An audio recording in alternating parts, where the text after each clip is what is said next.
ఉగ్రవాద గ్రూపులు పాకిస్తాన్ ఆర్మీ వేరు కాదు, పాకిస్తాన్ సైన్యం వేరు కాదు, మేమంతా ఒకటే. వాళ్ళు యూనిఫామ్ వేసుకుంటారు, మేము యూనిఫామ్ వేసుకోం. వాళ్ళు ఆర్గనైజ్డ్గా ఉంటారు, మేము అనార్గనైజ్డ్గా ఉంటాం. ఇదొక్కటే.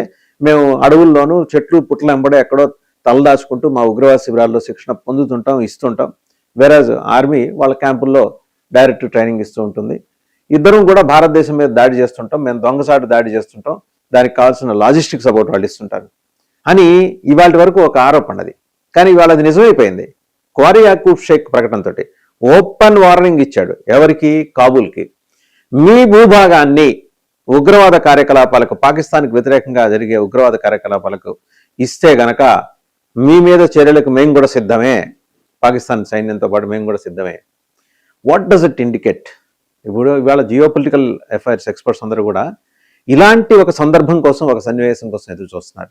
ఇన్నాళ్ళు పాకిస్తాన్ ఏం చెబుతోంది? నీతులు చెప్తా వచ్చింది, శుభాషితాలు చెప్తా వచ్చింది.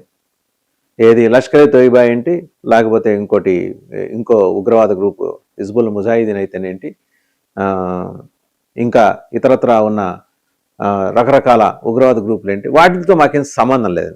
ఇవాళ ఏ సంబంధం ఉందని క్వారీ యాకూబ్ షేక్ వచ్చేసి ఈ ప్రకటన చేశాడు. పైపెచ్చు హఫీజ్ సయీద్, లష్కర్ తోయిబా చీఫ్ హఫీజ్ సయీద్కి అతను అత్యంత సన్నిహితుడు. అతను ప్రకటన చేశాడు. అతను చేసిన ప్రకటనలో చాలా కేటగిరికల్ గా he made A mention about Afghanistan. Kabul తన భూభాగాన్ని